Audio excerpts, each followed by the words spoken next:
In early July of 2021, 71-year-old Thomas Trizona dragged a large inflatable raft across a sandy beach on the Colorado River. It was just before sunset, and he was sweaty and tired, but happy.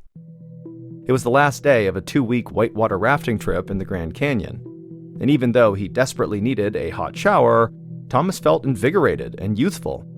Thomas was a retired surgical oncologist, which means he was a doctor who operated on people with cancer.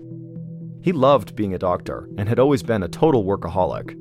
But after retiring earlier this year, he finally had time for himself. And one of the first things he had done was take this adventurous vacation with his wife, Amy. Whitewater rafting had been as thrilling as he had hoped it would be. They'd floated past Native American ruins and through canyons with cliff walls stretching nearly a mile over their heads.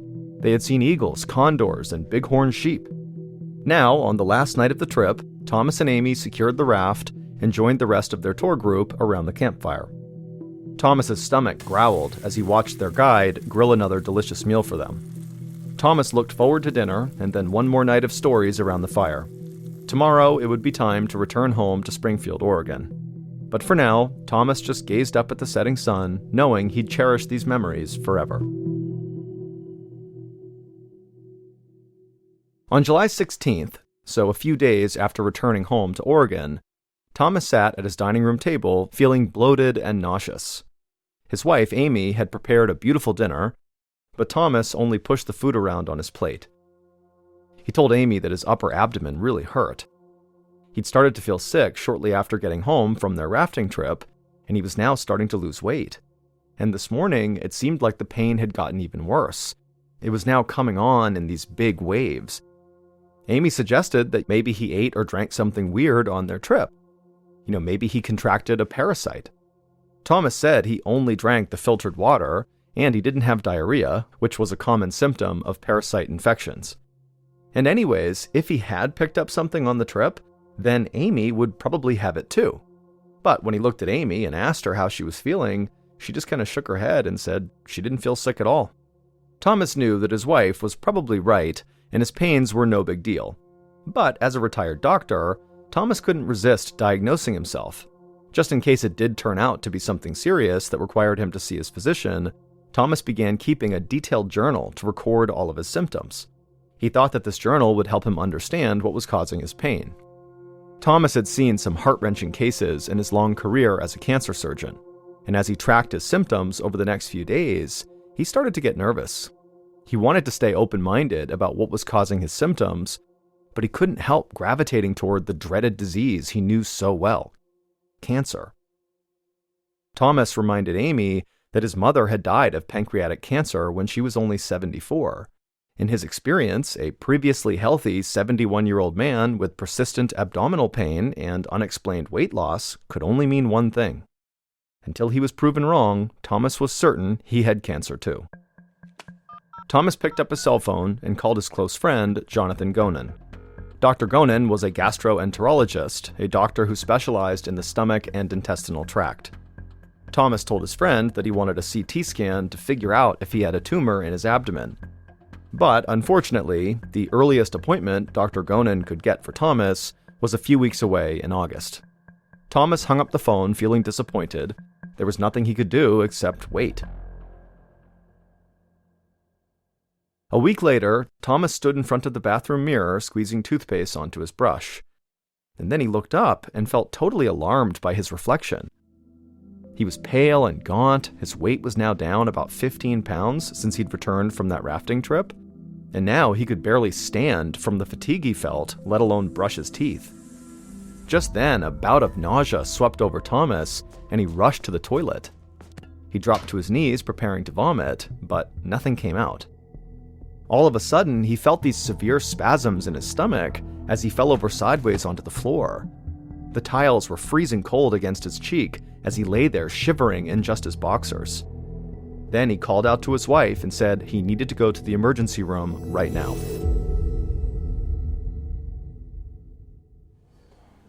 Later that afternoon, Thomas sat next to Amy in the emergency room's crowded waiting room. His blood had been drawn by a nurse, and he was waiting for the results. Thomas's phone pinged. He grabbed it and opened a message to find the results of his blood tests. All were normal except for one. He had elevated levels of a type of white blood cell called eosinophils. That, Thomas knew, could indicate three things: an allergy, a parasitic infection, or cancer.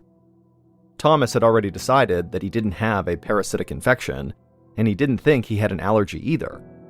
So that left only one possibility, the one he most suspected: cancer. Thomas asked the nurse at the reception area if he could speak directly with the doctor about the results.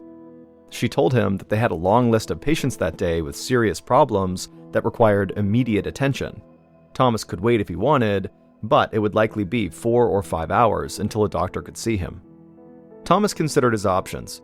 He was pretty sure he did have cancer, but he knew he likely was not in any sort of immediate danger because of the cancer.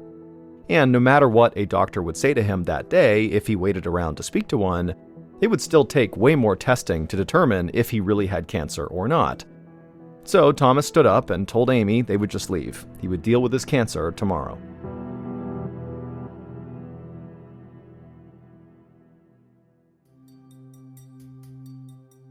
The next day, Thomas sat across the desk from his primary care physician. The doctor looked at the results on his computer as Thomas tried to describe his symptoms. And then at some point, the doctor asked Thomas about his diet and routines.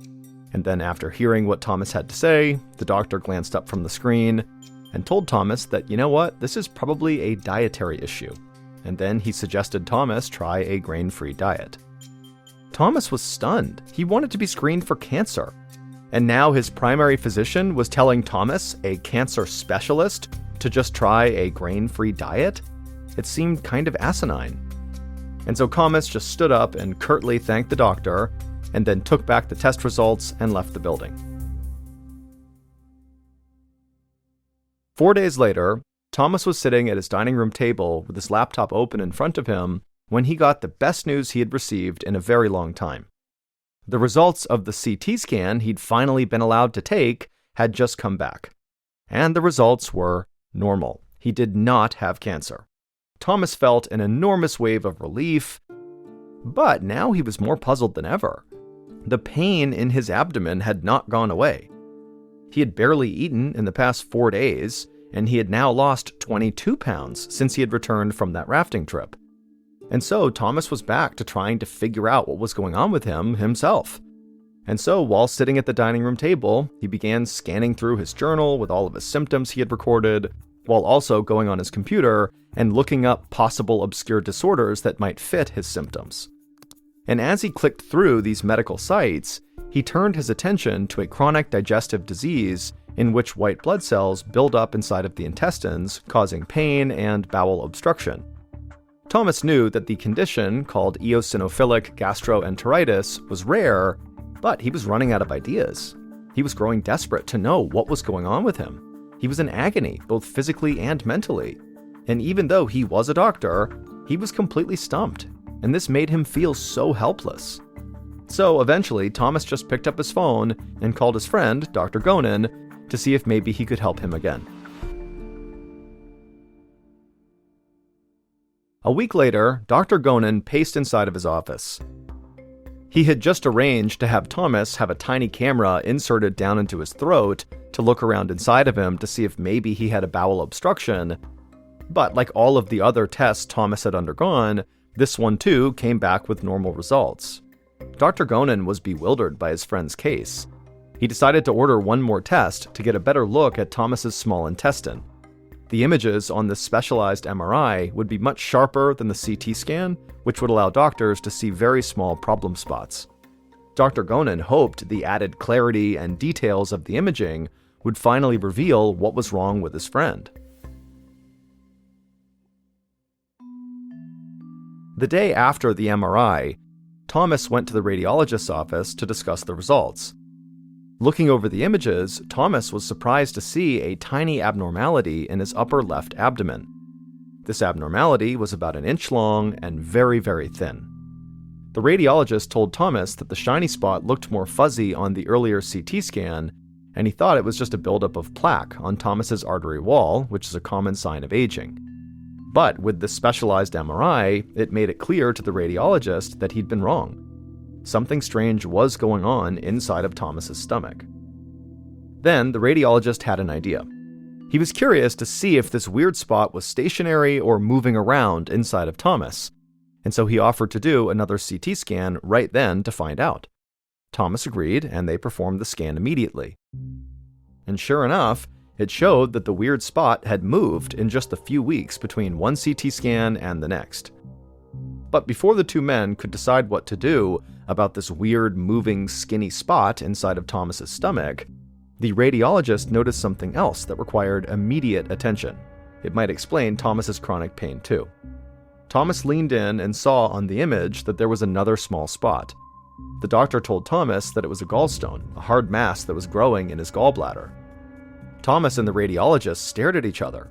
Gallstones can cause severe pain and cause serious problems if left untreated. And so Thomas's inflamed gallbladder needed to be removed immediately. On September 13th, Thomas underwent surgery to remove his gallbladder. In the last moments before the anesthesia knocked him out, Thomas prayed that he was about to be rid of the terrible stomach pains he had endured for 2 months. A few hours after the operation was over, Thomas lay in a hospital bed resting with Amy by his side. His surgeon entered the room, walked to Thomas's bedside, and stood there grinning. The surgeon said that he had successfully removed the gallstone and the inflamed gallbladder, but that was actually not what was making Thomas sick after all. The surgeon explained that while he had Thomas's abdomen open, he decided to investigate that tiny, thin spot, the trouble spot, from the MRI scans. And he found something he had never seen before in his entire career, something that totally explained all of Thomas's symptoms: his severe stomach pain, his nausea, his weight loss, and his constant fatigue. The surgeon pulled a small vial from his pocket and held it up for Thomas to see. It contained a small object about the size and shape of a needle. Thomas asked what it was, and the surgeon said he wasn't sure, but it was very sharp, and it was inside of Thomas's intestines. And so no wonder he was in so much pain. From the looks of it, it was almost like Thomas had unintentionally swallowed a needle. Thomas leaned back in his bed, staring at this little thing inside of the vial. He couldn't believe that such a small object had caused so much misery, but he was obviously very relieved that the ordeal was now over. However, he knew he would not be able to rest easy until he figured out what this thing was that he swallowed and how he actually swallowed it. A few days later, Thomas took the object in the vial to a lab for analysis. The analyst found that it was a thin metal wire just under 1 inch long. What's more, they found a carbon pattern on the metal that exactly matched burned barbecue sauce. Thomas thought back to that last night on the Colorado River during the rafting trip and the delicious meal his guide had grilled for the whole group around the fire. That was the last grilled meat he had eaten before he started getting sick. Now everything was clear. The black metal object found in Thomas's intestine was likely a metal bristle from the brush his guide had used to clean the grates of the grill on that magical final evening of their trip. Thomas chuckled. He always knew that he would keep his memory of the Colorado trip for the rest of his life, but he didn't realize that he had also swallowed a little souvenir that would force him to remember.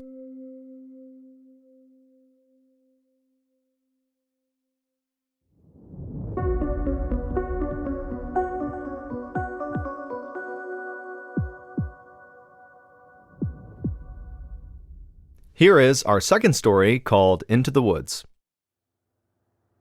On a Saturday morning in June of 2009, a 55-year-old woman named Elizabeth and her husband Ron pulled their RV into a campsite in western Vermont.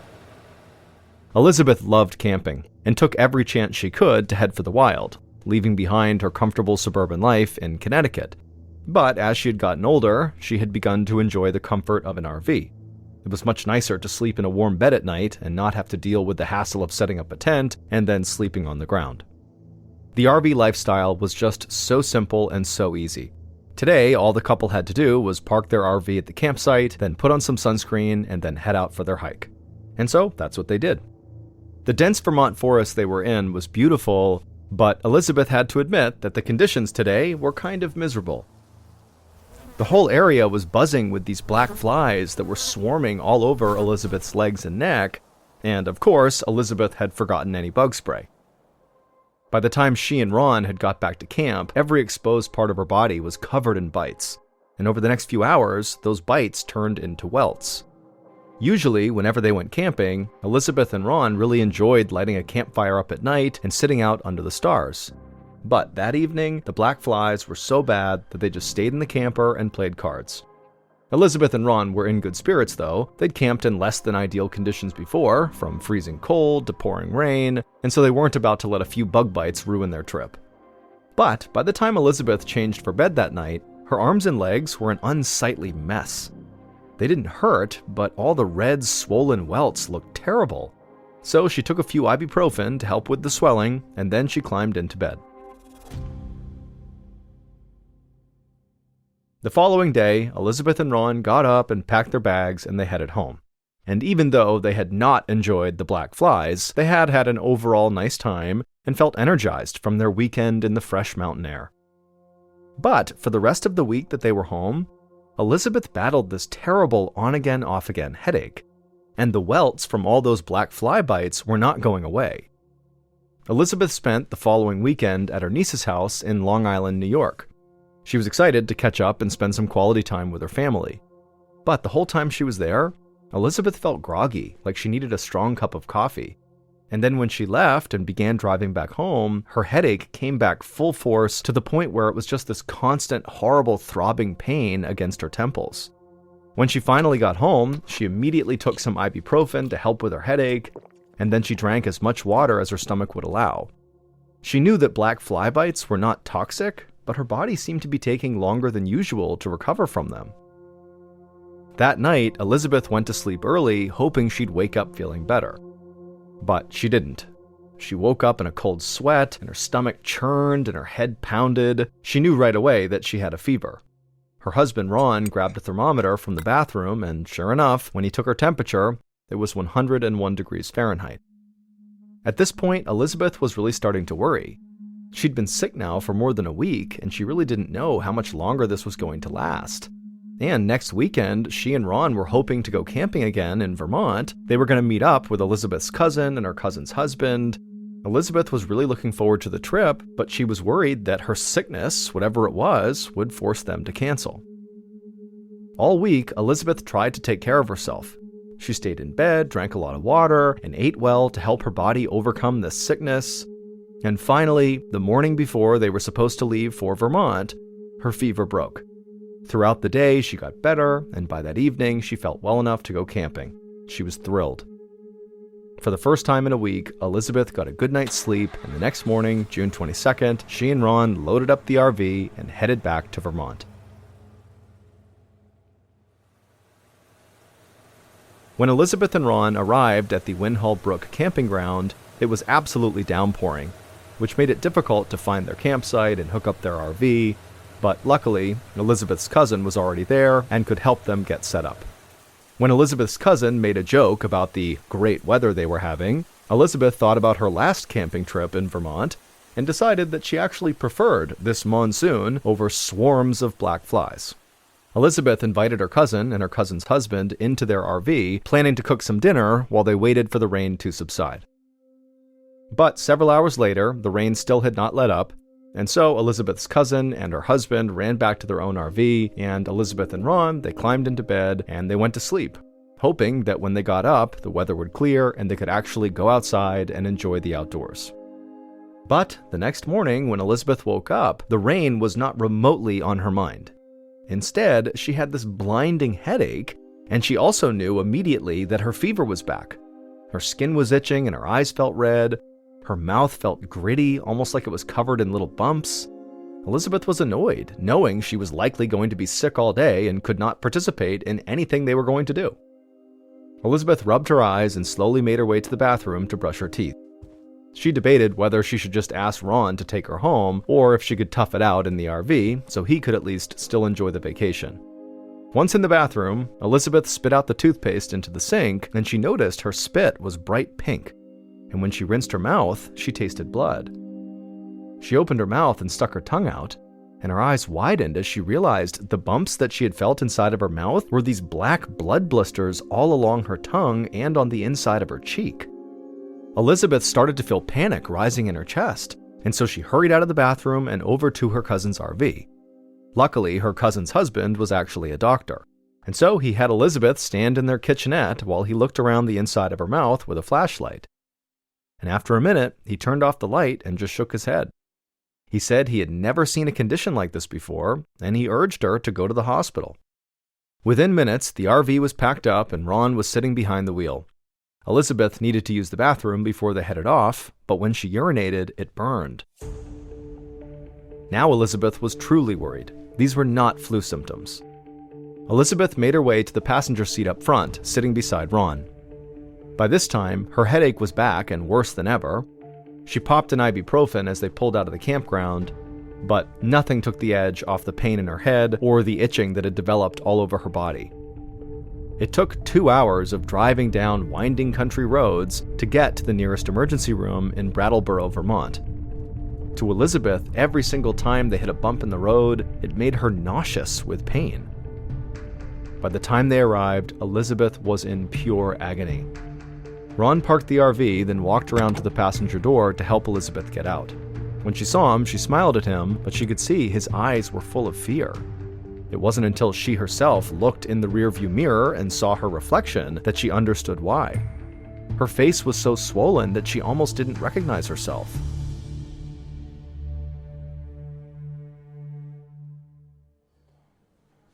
About 5 hours later, Dr. Teresa Fitzharris walked into her office at Brattleboro Memorial Hospital, ready to start her overnight shift. She put her purse under her desk, then went to check on Elizabeth, who was her first patient of the night. When Dr. Fitzharris walked into Elizabeth's hospital room and looked at Elizabeth, the doctor tried to hide her shock. Elizabeth's throat, chest, torso, and entire back were covered in a bumpy red rash.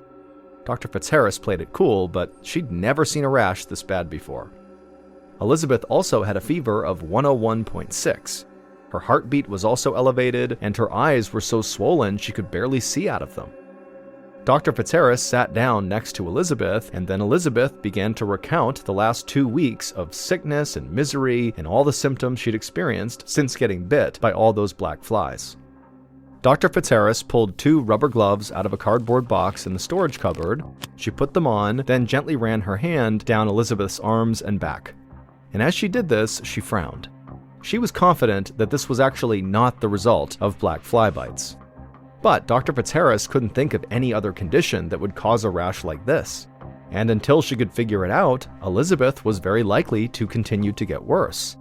At a minimum, the rash could cause serious, lasting damage to Elizabeth's skin. Her eyes could be damaged as well, and there was no telling what this mystery condition could be doing to the inside of Elizabeth's body. Dr. Fitzharris didn't really know where to start with Elizabeth, so she just ordered some x-rays and blood work, and then went to go check on a few other patients while she waited for those things to happen. A little over an hour later, after Elizabeth had gotten the x-ray and done the blood work, Dr. Fitzharris looked over the results on the computer in her office, and to her surprise, Elizabeth's blood work and her x-rays had come back totally normal, and so Dr. Fitzharris was stumped. So she picked up the phone and called one of her colleagues, Dr. David Albright, the infectious disease doctor who was on call that night. She walked Dr. Albright through Elizabeth's symptoms, and she could hear him scribbling notes down as she spoke. And then after Dr. Fitzharris was done talking, Dr. Albright let out a long sigh. He said that most sudden fevers, like the one Elizabeth had, were caused by viral or bacterial infections, and so the problem now was figuring out which one of those she'd contracted. Because Elizabeth had been spending so much time outdoors, Dr. Albright guessed that she might have an insect-borne illness like Lyme disease or Rocky Mountain spotted fever. Dr. Albright told Dr. Fitzharris that he'd be in the next morning, and he promised to make Elizabeth his first stop. In the meantime, Dr. Fitzharris decided to put Elizabeth on antibiotics just in case she did have an insect-borne illness.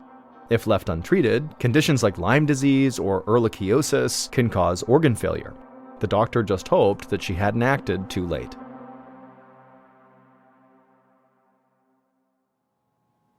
Early the following morning, Elizabeth woke up to the sound of a knock at the door of her hospital room. She squinted through her swollen red eyes and saw the blurry outline of a person walking into the room. He then introduced himself as Dr. Albright and asked if the medicine that Dr. Fitzharris had prescribed was helping at all. Elizabeth groaned and shook her head no.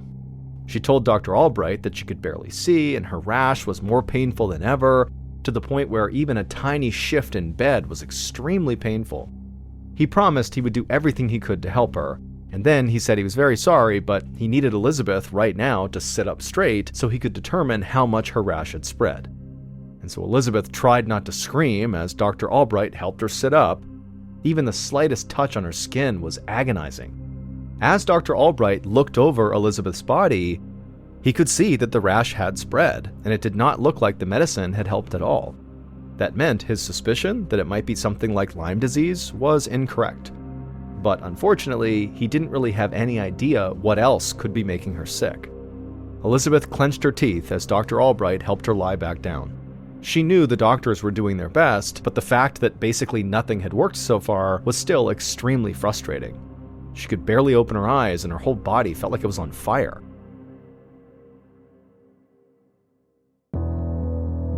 About an hour later, Dr. Albright reappeared in Elizabeth's doorway. This time, Elizabeth could make out a second figure standing next to Dr. Albright.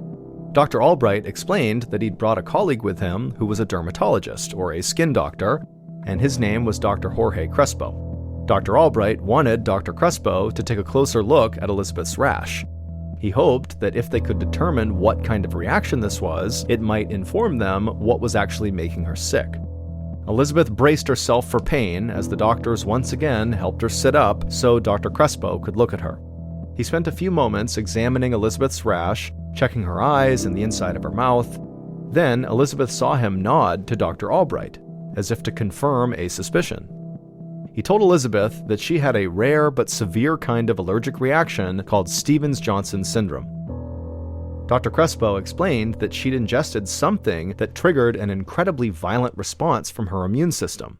Her body was so desperate to get the allergen out of her system, it attacked the deepest layers of her skin, causing the blistering rash that now covered her whole body. Soon, he believed, the top layer of her skin would start peeling off. It would look worse before it felt better, almost like she'd suffered a severe burn. None of what the doctor was saying made any sense to Elizabeth. She assured Dr. Crespo that she hadn't ingested anything unusual over the past 2 weeks. She told him again about the black fly bites and wondered if maybe any of the flies could have been carrying some kind of bacteria or virus or fungus that could have infected her. But Dr. Crespo just shook his head no. What made Stevens-Johnson syndrome very unique was not only the reaction, but the thing that caused it: medicine. For reasons doctors do not fully understand, medicines that normally improve people's health can sometimes trigger this life-threatening allergic reaction in certain patients. In Elizabeth's case, Dr. Crespo was confident that the cause was one of the most common, easy-to-get, over-the-counter medicines on the entire planet: ibuprofen. Elizabeth's jaw dropped. She'd been taking ibuprofen steadily for the last 2 weeks to reduce the swelling from all the black fly bites and to alleviate her headaches. Little did she know, the medicine was causing all of these problems. But something didn't make sense to her. She told Dr. Crespo that she'd been taking ibuprofen for as long as she could remember. If she was allergic to it, then why hadn't this happened before? Why didn't she have a big reaction the first time she took it? Dr. Crespo shrugged. He admitted that he really didn't know why Elizabeth would develop this allergic reaction so late in life. Stevens-Johnson syndrome was so rare that the root cause of it was actually still unknown. But at least Elizabeth knew now that she could not take ibuprofen, and Dr. Crespo assured her that if she stopped taking it, that she would recover in about a week or maybe 2. Elizabeth was given steroids to help reduce her symptoms, and a few weeks later, she had recovered enough to go home, just like Dr. Crespo promised. But because her allergic reaction had gone untreated for 2 weeks, some lasting damage had already been done. Elizabeth's eyes had swelled so badly that her tear ducts were permanently damaged and no longer worked. Ever since, she's had to administer saline drops in her eyes every few minutes to keep them working properly. But Elizabeth likes to look on the bright side and has said at least she can still see.